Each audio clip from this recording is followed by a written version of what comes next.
It all started when I found out at the age of 23, 24 that I couldn't have children, and I was devastated by this news, and I decided that if I couldn't be a mother, I would join the Department of Foreign Affairs and have a life of glamour and travel. So I joined up, and I was hoping to go to exotic, glamorous places like Paris or Rome or London, where I thought I'd swan around in a black cocktail dress and get seduced by James Bond types. But my first posting was Phnom Penh at the beginning of the Vietnam War, and it was anything but glamorous. But there's something about Cambodia that just grabbed me. It was sad, it was tragic, it was beautiful, it was violent. Sometimes countries just do that to you, and I was hooked. It wasn't until the coup happened in 1997 where the royal family was exiled and they all ran for their lives, including the staff at the orphanage. And there was nobody there to look after the kids. So it just fell into my lap. I was pretty much left holding the baby. And when I realised that there was nobody else to do it, it was like a thunderbolt in the head. You know, Geraldine, this is going to be your life. The most frightening and scary moment of my life was the day after the coup, when I had soldiers coming out to the orphanage trying to shoot us off the land because it had been a previous military barracks. They were pointing their guns at the kids and we were shouting at them and I was screaming at them. And all of a sudden the head soldier leaned forward and he looked me up and down. And then he nudged the soldier next to him, put his gun down, and the second soldier leaned forward and had a really, really good look at me, and he put his gun down. And within a minute or two, they'd all put their guns down, and there was about 5 or 6 of them. And they got on their tank and they left. And we went back into the dining room and the kids were wetting their pants and laughing at the same time. We were all in shock. And then the older boys started to laugh, and I said, "What's so funny?" And they said, "Oh, Mum, it was your hair that saved us."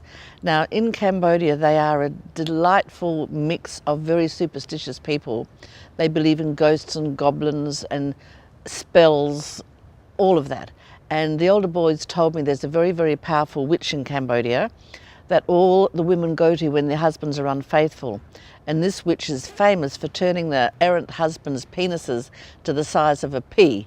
And she's got red hair.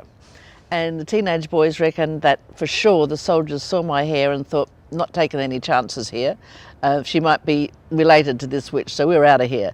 Having all the kids call me Big Mum is just wonderful. As a woman who could never have her own children, I've got hundreds of kids running around calling me Big Mum. And it's probably unprofessional for the head of a charity and a non-government organisation to have all the kids yelling out Big Mum, but I love it. Don't give a stuff what people think. It's really hard to get across to the Western world what it's like for women in Cambodia when their husbands desert them or die and they don't have any income any longer. I recently had a woman called Raxmay bring her 3 little girls to me. As she said, her husband had been killed by a landmine and she'd lost her job in a garment factory, and she and the girls had only had water for 3 days. She said that the day before, a man offered her $600 for her eldest, a 9-year-old girl, to go and train in a child brothel. And Raxmay said to me, "I never want to sell my girls, but if I don't eat soon, I may have to sell one to keep the other 2. Will you take them?" So of course I did, but a woman like Raxmay, who's lost all her income and her husband, she's literate, she couldn't read or write, her only choices in life, and other women like her in Cambodia, she's got 4 choices, and they are to starve, to beg, to steal, or to become a prostitute. So she went into town, she became a prostitute. She has HIV now, she visits the kids about twice a year, and we have no idea that women like this have to give up their children. There's no Centrelink or Red Cross or soup kitchens or anything like that. Nothing. So a woman like Raxmay, they are the choices that she's faced with, and Sunrise is able to help these people. I've got so many tragic stories about the kids, I don't know whose story to tell. We've just recently had a little girl called Sraylin. She came to us with her mother because she had been raped repeatedly at the age of 8 by a man in the village, and she would keep on coming home, and it was clear to her mother when she undressed every night that she'd been raped. And the mother reported officially to the police in her village, and they would never do anything about arresting this man because the mother didn't have enough money to pay the police to do their job. So the mother came to us and she said, "Well, I can feed my child, but I can't protect her." And so we took Sraylin And I have to tell you, it was a wicked thing that I had to send a 9-year-old girl off to have STD tests. But she's adjusting well, doing quite well at school, and now calls Sunrise her home. Then we've got another girl called Wow, whose mother sold her into a begging ring in Pattaya. And she remembers, she was about 7 or 8, and she can remember her mother saying, you go with this lady now, and seeing the money change hands. And she lived in quite a big house in Pattaya with a whole lot of other professional beggars.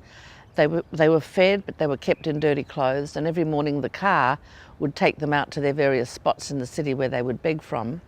And then after some time, Wow was told she wasn't getting enough money in her cup, and she was held down, and they got a blowtorch and burned her face, burnt an eye out and an ear off, and left her with a horrific facial burns to make her look more appealing. She didn't go to hospital after that. The next day she's out on the streets.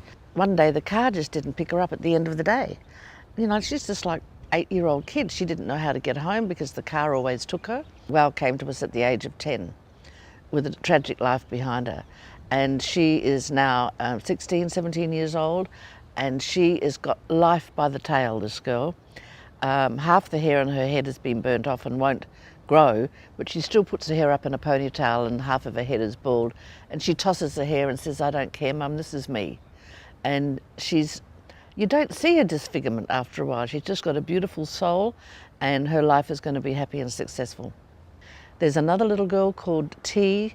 When she was about 9, her mother was having an affair in the village, and the wife found out, and she came and threw a gallon of battery acid over T and her mother while they were sleeping. T's got worse injuries than Wow. Her mother was fused to her. When they got her to the hospital, they had to cut her dead mother off her. I have horrific stories like this, but I have good ones as well. I've had 2 children marry each other, and they're up in Siem Reap now, and they've set up their own little wedding business, you know, where you hire them to arrange your whole wedding. I've got a wonderful boy called Simone. He's one of my older boys, and he's the number 2 in an NGO called Laga, where they teach academically and talented, gifted children. And he's pretty much the head honcho there. And he's wonderful because in his holidays he comes out back to Sunrise and gives workshops to the children and helps them understand what life is going to be like outside. I've got another older boy who's nearly 30 now. He was a child soldier. He came to us when he was about 12. He'd killed people when he came to us. And he's now working for a big IT company on the help desk. They all find their little niche in life, and it's just so rewarding for me to see these kids living really happy, normal lives. My first boy graduated from the Cordon Bleu International Hotel Training School just a couple of months ago, and I went to a big black formal dinner at the Adelaide Convention Centre where he's graduating there with his black cape and his hat. I was so proud. And this boy, before he came to Sunrise, used to sleep in the cowshed with the cows. And they've all got these horrific backgrounds, but when they come to Sunrise, their lives change forever. We saw the need for a place that would cater specifically to HIV children.